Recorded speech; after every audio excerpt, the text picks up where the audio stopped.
Hey everybody, it's Alex. Welcome to the Junkfood Vegetarian. Today we're going to be cooking a vegetarian cheeseburger. Before we get started, if you'd like to see more content like this and help me out in the process, make sure you like and subscribe. Alright, now let's get started.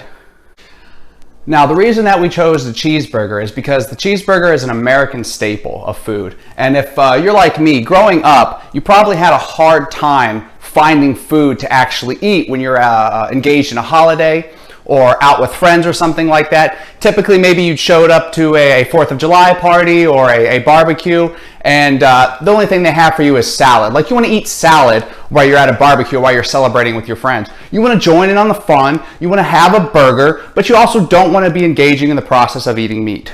So, you know, growing up, it was always a tragedy for me to be able to find food to eat. But luckily, as the times are going on, things are changing, and we've seen a development of an increase in the eating of plant-based burgers and vegetarian burgers in general. Now, originally, for a while there, you could only get a vegetarian burger at a restaurant, and what it was some sort of, you know, frozen patty that they took and they put in a deep fryer, and they deep fried that and they served it to you, and it was usually just like a piece of raw leather. It's pleather. You're basically eating pleather at that point. So, you know, if you're like me, you're somebody who wants to eat something that's kind of delicious, you are excited and thrilled to see that plant-based burgers are starting to show up in all sorts of commercial places and avenues. You've got plant-based burgers at Burger King, Red Robin, White Castle, you know, Hardee's even, which is surprising to me. You know, anyway, you know, but I would beware with some of these because, you know, even though plant-based burgers is becoming a bigger trend now, it's not necessarily with the same thought of for vegetarians. You know, a lot of these burgers are cooked on the same grills as meat burgers. So if you're a little bit more of a conservative vegetarian, you might not actually want to eat at some of these restaurants, or you want to do a little bit of research first and see how are they cooking these. They're probably not necessarily segregating them on the grill. They're probably being cooked in meat juice and stuff like that. So if you're not into that, I know I'm not into that. You know, if you're not into that, then I would do a little research first before eating that. But it's ecstatic to see these products are being widespread across all these commercial avenues. It gives a lot of vegetarians options we didn't have before. But, you know, to avoid that kind of concern and risk of running into, you know, oh, can I eat this burger here? Can I eat that burger there? You know, today we're going to cook our own sort of vegetarian gourmet burger, so you can feel like you're having that restaurant experience, or you can feel like you're having that outside barbecue experience that all of your friends and family are having. So, yeah, come with me. Let's get right into the cooking.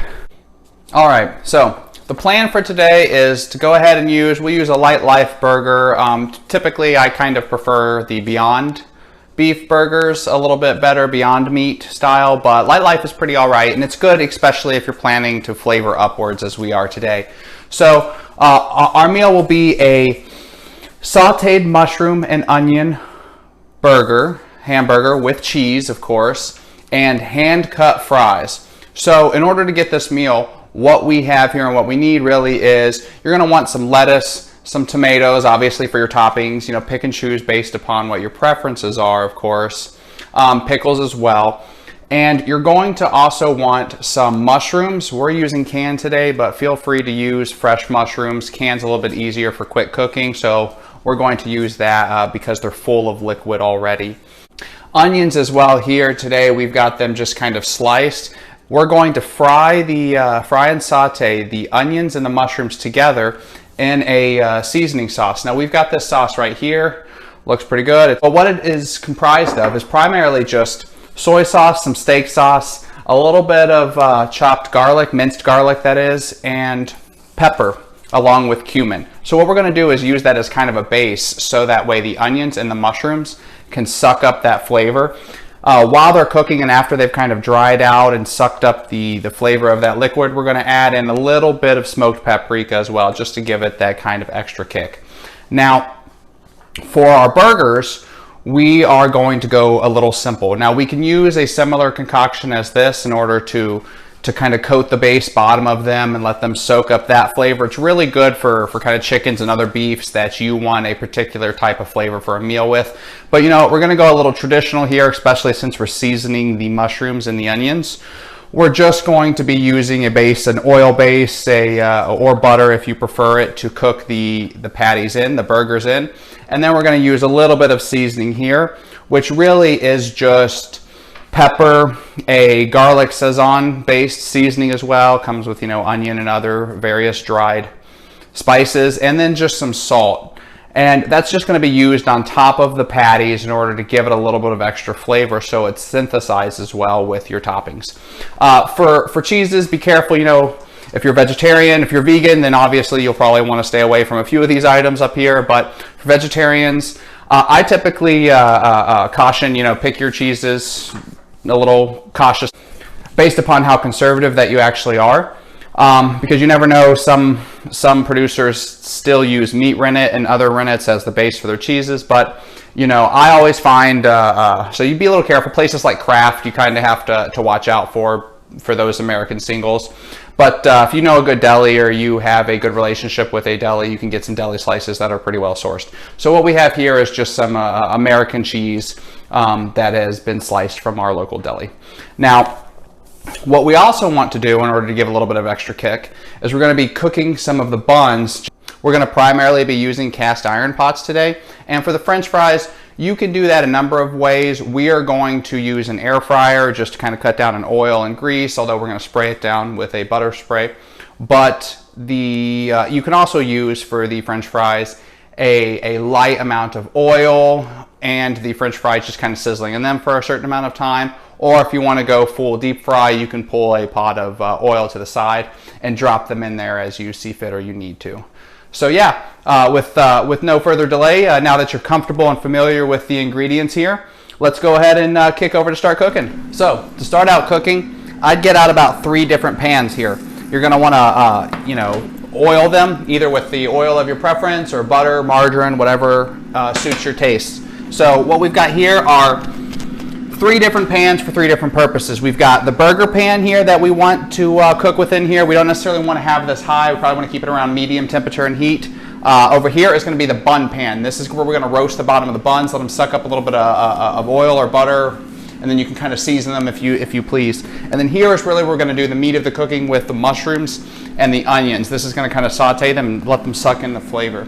Now, I would recommend first for the hand-cut French fries that you start out with putting them in the air fryer, or if you're pan frying them or pot boiling them based upon the vegetable oil, I would put those on first. They're going to take the longest. So for us, we're using the air fryer. The air fryer is going to take about 15 minutes to do. So we're going to go ahead and get these in here. So you just kind of want to dump them in on here. Now with these air fryers, you want to be a little careful because they have a tendency to stick to the sides, the sidewall. So you kind of want to make sure that none of your fries are grouped together, clumped together, or kind of still attached, or else they'll kind of dry out and stick together. Now you of course want to use whatever spray that you have, nonstick spray that you kind of prefer, just to make sure that they're not going to, just to kind of reduce that sticking issue that we were talking about. So we're going to put that in here, and that's going to kick off. That's going to go for about 15 minutes on this at 360 for it. Next, let's go ahead and get the burgers in here. Now these, of course, are these Lightlife burgers that we're cooking with today, and we're just going to be putting them in this pan right here. Let's go ahead and grab a spatula. So with these, they're pretty easy. They look a little meat-like. If you're somebody like me, I've been a vegetarian for so long that I'm not a big fan, or I don't see the appeal of the meat look, but I can understand where people are coming from, especially if you kind of want to join in with your friends, have a little bit of banter, or just if you're a recent vegetarian or somebody that misses the taste of meat, you can kind of have that extra texture feel to it. So we're going to go ahead and get these in here going. They're already cooking and frying. And next, let's go ahead and get these onions and mushrooms in here. These onions and mushrooms, they're going to form that basis for our flavor. In there, they're going to be sucking in our sauce that we've built over here. Now, I highly recommend for any time you're trying to make your food more meat-like, or to have a kind of more savory taste, I would recommend using a little bit of soy sauce, using a little bit of cumin as well. Just adds to the flavor. Smoked paprika, if you like that smoked flavor, if you're somebody that likes smoked pork or smoked meats, that's really good for that. So I highly recommend using these types of seasonings to kind of get that extra mile of flavor out of there. So we're going to go ahead and pour our topping here into the mushrooms and to the onions. Now for onions, we're making only 2 burgers here, so we want to make sure that we don't overcook for our meal. Now what I used is about a half onion for what we're doing today, and about a 1/4 of a can of mushrooms. You only probably need a couple slices of tomato, depending on how much you actually like tomato. So just keep your portions in mind when you're making food like this, so that way you don't overcook it or overdo it. The good thing about vegetables is they can be put in the fridge and kind of saved till later to be cooked into future meals if you'd like. So just keep an eye on that. As we got these going, these are starting to cook. These Lightlife burgers are going to brown a little bit. You kind of want to, they tell you to only cook them for kind of a few minutes, but I like to take them a extra 2 minutes or so than what they actually recommend, just because they get a little bit of a stronger taste. Maybe you prefer a rare plant-based burger, but I think maybe I'm a well-done plant-based burger kind of guy. For your mushrooms and your onions, is you want to make sure that they're definitely going to soak in that flavor. So at this point, since they're heavy and liquid, we're going to go ahead and season them with that smoked paprika to give them a little bit of extra flavor here. So let's throw this in on here. It's going to give it a nice little tint as well. Go ahead and stir it around so that flavor can kind of really move to each corner that you want.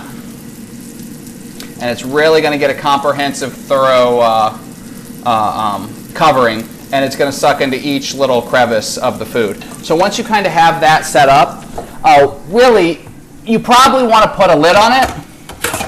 A lid allows it to kind of trap that evaporating liquid and that heat up at the top of the pan.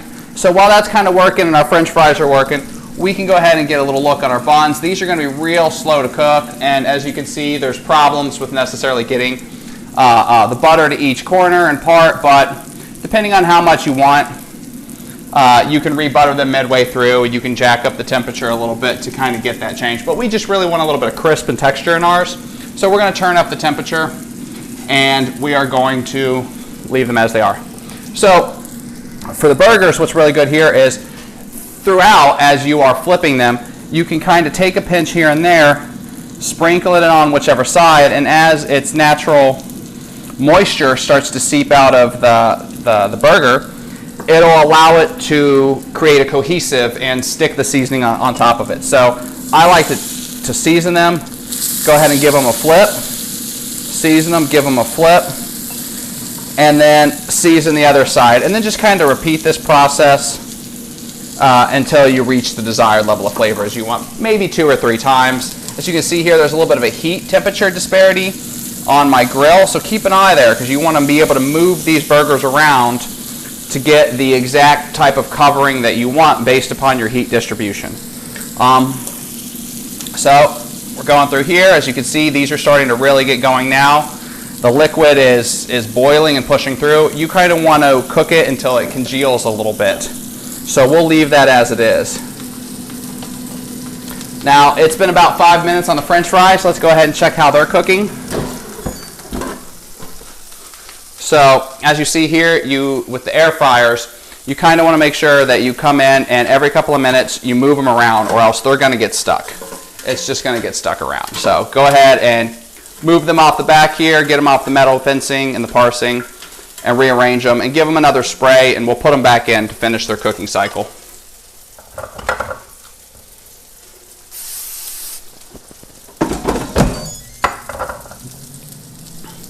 Now I gotta say, if you're not an air fryer person, I'm an air fryer person. If you've got the money, if you've got the time, go ahead and get an air fryer.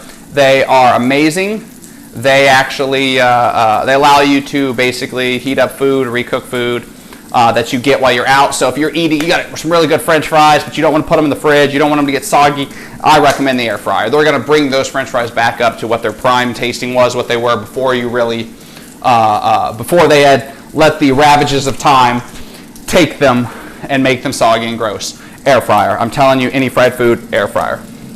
All right, so These burgers are cooking pretty well. We go ahead and want to flip them. And make sure you move them around so they can kind of suck back up the juice a little bit that they're expelling. It's not exactly like meat, but they will parse out their own juice. So just so we can keep a little bit of that adhesive nature to it, we can flip them. So go ahead, re-season this one. This will be the last time we're seasoning this. And then after we flip, we'll season the back. Now, let's go ahead and check in on the mushrooms. And the onions, oh, you see they're starting to simmer down a little bit. It's not as much of a boil as it was previously. You want to move it around a little bit because it's going to start cooking at the bottom.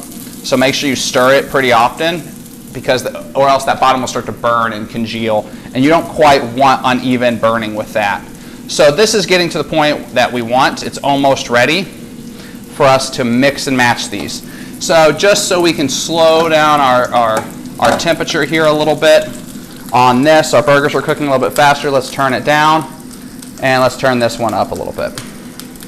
And let's check in on our buns. So some of the buns are starting to get a little bit of burning on the corners. That's about what we want, but to avoid it, you want to keep an eye on corner ones. They'll start to get a little singed. So soon we're going to take these out, flip them around so they have different corners touching. And let's go ahead and turn off the timer. We've gotten a little bit of a sear with them, so that'll be good.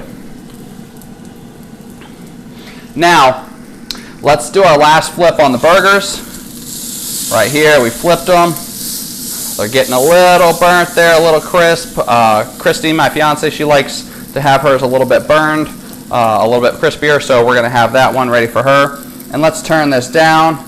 And what we're going to do is we're going to transfer the onions and mushrooms onto the burger, and then we're going to really briefly melt the cheese on top of it, because melting the cheese on top of it really allows the structural integrity of the burger to form. So that way when you're putting toppings on it, you'll be able to have a nice flat surface, so that way when your bun goes on with the toppings, it doesn't actually cause it to fall off and to slide off, and then you have a messy burger. So here we go.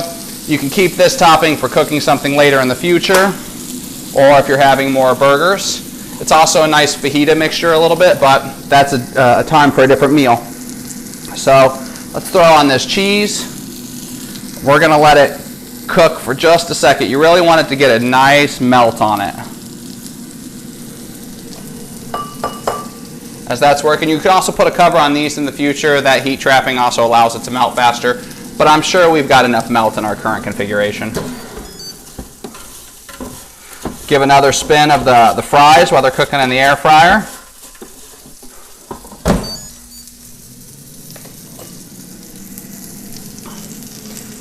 And next, we're going to put these on our buns, and we're going to start putting our condiments on them. All right, boom, there we have it. We have our vegetarian cheeseburger right here with our side of hand-cut fries. They've just come out of the air fryer, so they're nice and warm.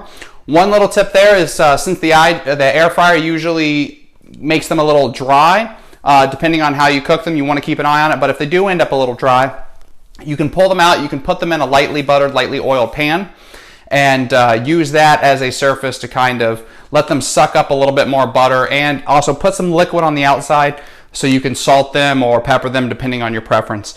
Although I would caution being how long you put them in there and how much butter and stuff that you put in the pan as well, because if you leave them in there too long, you run the risk of making them soggy, and nobody likes soggy French fries. All right, so yeah, here's our burgers for the day.